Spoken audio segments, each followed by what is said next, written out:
अस्सलाम वालेकुम, कैसी हैं आप लोग सब। हमारे पास दो क्वेश्चन आए हैं रिबॉन्डिंग या केराटिन या स्ट्रेटनिंग के हवाले से ही। एक है कि क्या केराटिन या रिबॉन्डिंग या एक्सटेंशन करवाने के बाद आपके बाल जो हैं वो पतले पड़ जाते हैं, और नंबर दो है कि क्या ये इस तरह की ट्रीटमेंट करवाने के बाद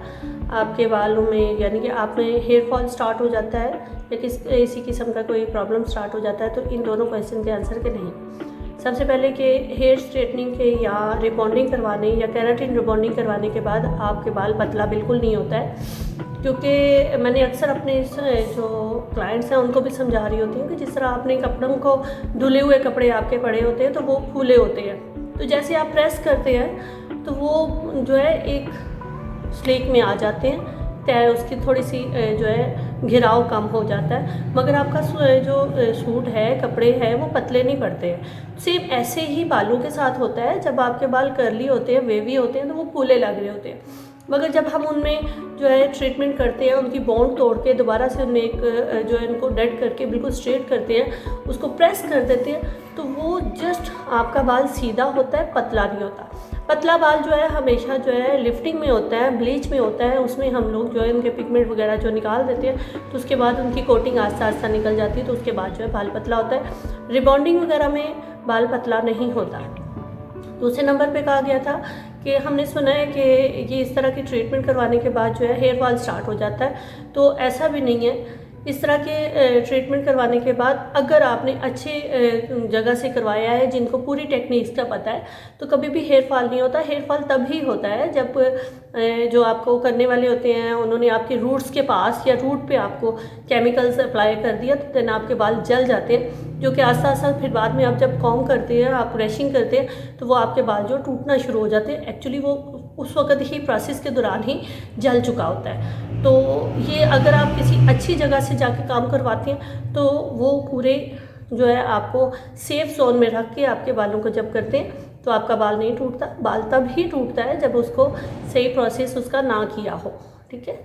तो इसमें टेक्निक या इसमें जो ये वाली चीज़ें आप कह लें कि जो ट्रीटमेंट है उनका किसी किस्म का कोई नहीं है कि नुकसान,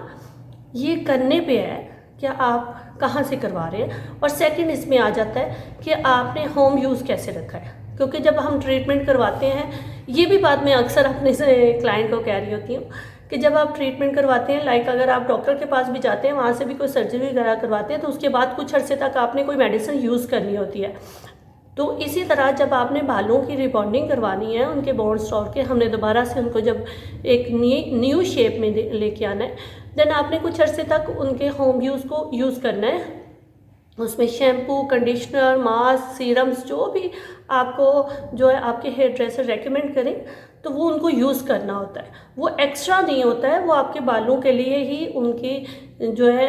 हिफाजत के लिए हम लोग जो है रेकमेंड आपको करते हैं। तो अगर वो आप पूरे तरीके से उसका होम केयर अच्छे से करें, देन आपके बालों में शाइन भी बाकी रहती है और आपके बाल जो है हेयर फॉल वाली साइड पे या टूटने पे नहीं जाते। हेयर फॉल तो नहीं होता, वही आपको पहले बताया कि बाल जल जाए, देन वो रूट से या जहाँ जहाँ से वो जले होंगे वहाँ से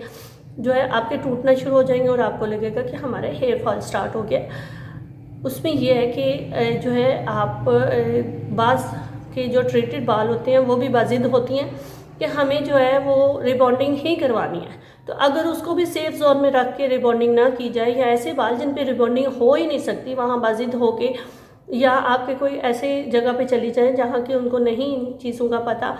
कि ट्रीटेड बहुत ज़्यादा ट्रीटेड हेयर्स पे रिबॉन्डिंग नहीं की जाती और वो रिबॉन्डिंग कर दें, देन आपका बाल जो है जल सकता है, तो उसके बाद जो है हेयर फॉल स्टार्ट होते हैं। तो इसका वही एक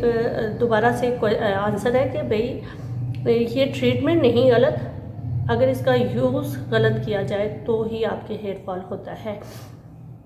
तीसरे नंबर पर उनसे पूछ रहे हैं कि इनसे बालों में जो है बिल्कुल फ्लैट लुक आ जाती है, तो जिनको थोड़ा सा चाहिए वॉल्यूम चाहिए तो वो क्या करें। तो डियर उसके लिए भी है कि आपका टेक्निक यूज़ की जाती है। फ्लैट जिसको चाहिए उनके लिए फ्लैट पे रह के जाते हैं, और जिनको थोड़ा सा वॉल्यूम चाहिए तो उनकी रिबॉन्डिंग करते हुए बैक साइड पे आप जब बालों को लेके जाएंगे ट्रीटमेंट के दौरानिया में, तो आपके बालों में जब आप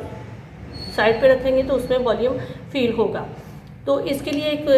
कुछ टेक्निक्स यूज़ की जाती हैं जिसके बाद आपका फ्लैट लुक नहीं आता। आज के यही 3 क्वेश्चन थे। इंशाल्लाह नेक्स्ट किसी क्वेश्चन के साथ हाज़िर होंगे। अल्लाह हाफिज़।